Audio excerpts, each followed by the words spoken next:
Salut, c'est Maxime et bienvenue dans ce nouveau podcast. Et aujourd'hui, je vais t'enregistrer un podcast qui me tient à cœur. C'est un podcast que je voulais te faire depuis longtemps, mais j'avais besoin de bosser encore dessus avant de pouvoir te l'enregistrer.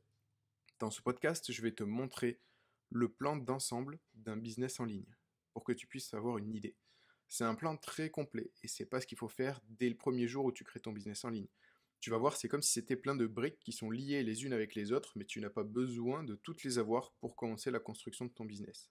Tu peux commencer avec seulement 2 briques. Dans un premier temps, je vais te faire un schéma grossier. Donc le but d'un business en ligne, c'est quoi? Le but d'un business en ligne, c'est de faire des ventes. Et pour faire des ventes, il te faut des gens qui achètent. Donc là, comme tu vois, je t'ai fait un petit schéma. À droite, tu as les ventes. Et à gauche, tu as les visiteurs. C'est les gens qui vont venir pour acheter, potentiellement. Donc on peut schématiser ça comme ça. À gauche, tu as les visiteurs. Tout à droite, tu as les ventes. Et au milieu, tu as ton système.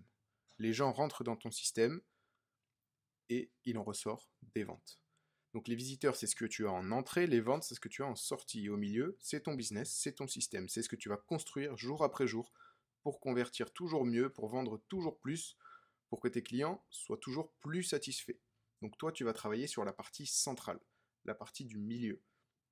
Ensuite, tu vas travailler pour attirer les visiteurs dans ton système et en ressortir des ventes. Maintenant, si on rentre un peu plus dans le détail. Donc là encore, je t'ai préparé un second schéma que je vais te compléter au fur et à mesure. Dans ton business, il y a toujours au moins un produit à vendre. Et pour vendre un produit, il faut une plateforme pour le vendre. Et sur cette plateforme, tu as des pages produits. Donc tout à droite de ton schéma, tu vas avoir la vente, comme tu peux le voir ici. La vente va venir d'une page de vente. Et la page de vente va venir d'une plateforme de vente. Une fois que tu as la plateforme de vente pour vendre tes produits, il faut arriver à amener tes visiteurs sur ta plateforme de vente et sur tes pages produits. Et ensuite, il faut les convaincre d'acheter ton produit. Parce que c'est bien beau d'avoir un produit, mais si personne ne le voit, si tu n'essayes pas de convaincre quelqu'un de l'acheter, personne ne va te l'acheter. Tu risques de ne pas en vendre beaucoup. Donc comme tu te doutes bien, il va falloir attirer du monde sur tes pages produits. Et pour attirer du monde, il va te falloir de la visibilité. Et ça tombe bien, on a énormément de moyens d'avoir de la visibilité, plus ou moins facilement et plus ou moins gratuitement. Je vais t'en citer quelques-uns qui sont les principaux. Tu as YouTube, tu as ton blog, tu as Facebook, Instagram et ta liste email. Donc c'est pas une liste complète, mais ce sont des exemples. Les voici sur le schéma. YouTube, Facebook et Instagram, t'es jamais à l'abri que ton compte soit fermé. En quelque sorte, tu dépends de la plateforme. Le jour où la plateforme considère que ton compte doit être fermé, ton compte va être fermé. Et là, tu repars à zéro. Ton blog, c'est quelque chose qui t'appartient, mais tu dépends quand même pas mal de Google pour que les visiteurs puissent trouver ton site. La liste email, c'est le seul moyen d'être visible qui t'appartient à 100%. Par contre, avoir une liste email bien remplie, ça se fait pas en 3 jours, et c'est quand même assez compliqué.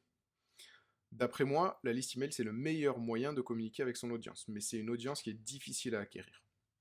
Et tu peux pas commencer par une liste email parce que tu as déjà besoin de toucher du monde pour leur demander de s'inscrire à ta liste email. Quand tu veux lancer ton activité, il va falloir choisir une source d'acquisition de trafic sur laquelle tu vas te concentrer pour essayer de faire grossir les visiteurs que tu peux faire entrer dans ton système. Par exemple, tu peux te concentrer sur une chaîne YouTube ou sur un blog. Tu peux aussi avoir une page Facebook et un compte Instagram pour reposter ce que tu vas faire sur YouTube et sur ton blog. T'es pas obligé d'alimenter tous les comptes, mais si tu les as, c'est toujours bien. Ensuite, ce que tu vas devoir faire quand tu vas avoir tes plateformes d'acquisition, tu vas commencer à poster du contenu sur YouTube par exemple ou sur ton blog. Et ça va peut-être rediriger vers tes pages produits ou non. Tout dépend du type de contenu que tu veux faire. Soit ça va être du contenu pour fidéliser ton audience, soit ça va être du contenu pour vendre. Sur YouTube, tu vas peut-être faire une vidéo par jour ou 3 contenus par semaine. C'est ce que je fais moi. Sur ton blog, tu vas peut-être faire un contenu par semaine. Et tu te fais un planning avec tous les contenus à publier sur chaque plateforme, YouTube, blog, Facebook, etc. Comme je te le disais, tu peux simplement avoir une chaîne YouTube, pas de blog, pas de Facebook, rien d'autre, et utiliser seulement ta chaîne YouTube pour rediriger vers tes produits. Et tu peux avoir juste un blog, ta plateforme de produits et tes produits. Tu n'as pas besoin de 40 façons d'attirer un visiteur quand tu commences. Il faut déjà commencer. Il faut juste avoir une plateforme sur laquelle tu es le plus à l'aise. Si tu es à l'aise à l'oral ou en vidéo, tu peux commencer par YouTube. Si tu es à l'aise à l'écrit, tu peux commencer par un blog. Et petit à petit, tu pourras diversifier tes sources d'acquisition de trafic si tu as envie. Comme je te l'ai dit dans mon podcast sur le produit minimum viable, il faut commencer avec quelque chose de très simple et qui fonctionne. En l'occurrence, là c'est un système simple, un blog ou une chaîne YouTube, une page produit et un moyen de facturer une vente. C'est tout. Donc chaque contenu va potentiellement rediriger vers la plateforme de vente pour vendre un produit. Petite parenthèse, quand tu entends parler de tunnel de vente à 48 étapes pour convertir mieux et vendre plus, tu peux oublier ça pour l'instant. Perso, c'est pas ma façon de voir les choses, je préfère être direct et parler franchement, présenter mes produits, plutôt que passer par 7 pages de capture, 12 emails de vente et 27 redirections et ajouts dans des listes emails. Quand tu pars dans des trucs comme ça, soit t'es fou, soit t'aimes faire compliqué, soit t'as une bonne raison, mais voilà, quand tu démarres, t'as pas de bonne raison. Mais pourquoi faire compliqué quand tu peux faire simple et être direct avec ton audience, vendre un produit honnêtement et c'est tout. Surtout que les tunnels de vente, je trouve ça vraiment impersonnel au possible. Je préfère avoir la personne en direct qui lit un texte ou qui regarde une vidéo et qui m'entend moi en direct plutôt que passer par 48 emails répartis sur 58 jours. Enfin, voilà. Fin de la parenthèse. Maintenant, quel que soit ce que tu as choisi pour attirer tes premiers visiteurs, tu as deux façons de le faire. La façon gratuite et la façon payante. Je vais compléter le schéma tout de suite. Hop. Donc tu as la façon gratuite et la façon payante. Pour Google, ça va être soit le référencement naturel, qui va te permettre d'attirer du monde sur le très long terme, soit Google AdWords, qui va te permettre de payer. Tu seras en tête de page tout de suite, ça coûte une fortune, et quand tu vas arrêter de payer, tu retournes à la case départ, t'es plus personne. Pour Facebook et Instagram, c'est un peu différent. C'est assez difficile d'attirer du monde dessus. L'avantage par contre, c'est que quand tu as une communauté dessus, elle est assez présente parce que tout le monde se connecte plusieurs fois par jour pendant une journée. Et tu as la possibilité de faire du contenu sponsorisé pour attirer du monde ou avec des partenariats. Mais gratuitement, voilà, c'est compliqué sur Facebook et Instagram. Et ensuite, tu as YouTube qui se rapproche un peu du fonctionnement de Google. J'ai jamais essayé la publicité sur YouTube, mais pour le référencement gratuit, tu as de quoi faire. Ça fonctionne un petit peu comme Google, avec les mots-clés, etc. Et les vidéos YouTube, tu peux même arriver dans les résultats de Google si tu te débrouilles bien. En position 0, c'est-à-dire c'est quand même assez haut dans les résultats. Donc là, tu as ton blog ou ta page YouTube ou ce que tu as choisi pour démarrer. Donc pour démarrer, je te conseille un blog ou une chaîne YouTube au minimum, les deux c'est parfait, et un moyen de mettre en ligne tes produits et les vendre. Jusque-là, c'était simple, tu peux faire tout en quelques clics en créant des comptes sur des sites qui vont bien et c'est bon. Mais le nerf de la guerre, ça va être ce que tu fais de tout ça. Et c'est là que moi j'interviens. Je te montre comment faire pour monter ton business en ligne. Mais je vais aussi t'apprendre les compétences qu'il te manque. Dans tout ce que je t'ai montré, il te manque sûrement 80% des compétences. Tu en as peut-être quelques-unes, tu connais peut-être déjà plus ou moins les plateformes, mais il va te manquer des compétences. Quand tu vas faire une vidéo YouTube, tu vas devoir créer une miniature qui va donner envie de cliquer. Tu vas devoir créer un contenu captivant qui donne envie de regarder jusqu'au bout. Mettre des bons mots-clés pour que YouTube te fasse ressortir dans les recherches.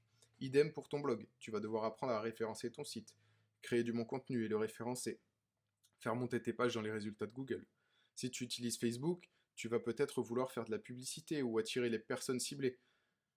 Des personnes dont tu es sûr qu'elles seront attirées par ton produit, mais Facebook te laisse montrer ton contenu seulement en payant. Et là encore, je vais te montrer comment faire pour montrer ton contenu à un maximum de monde à moindre coût. Tu vas vouloir créer ton blog, tu vas vouloir le personnaliser, lui ajouter du contenu, faire des jolis menus, rajouter un beau logo. Plus tard, tu voudras construire une liste email. Peut-être ajouter un formulaire de capture sur ton blog.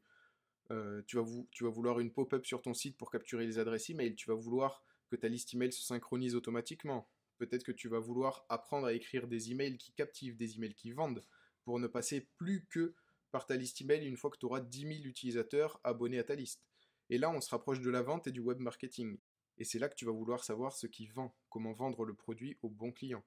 Tu voudras connaître les discours de vente pour vendre à coup sûr. Tu voudras connaître les astuces pour construire des pages de vente irrésistibles sur ton site. Bref, t'as compris, construire un business en ligne, c'est pas évident, mais c'est passionnant.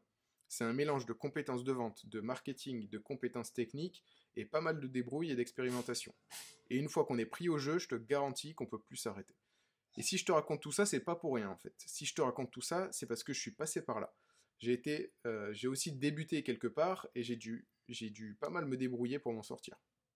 Construire un business en ligne, c'est pas aussi compliqué qu'on peut le penser, mais ça demande d'y mettre du cœur et de persévérer.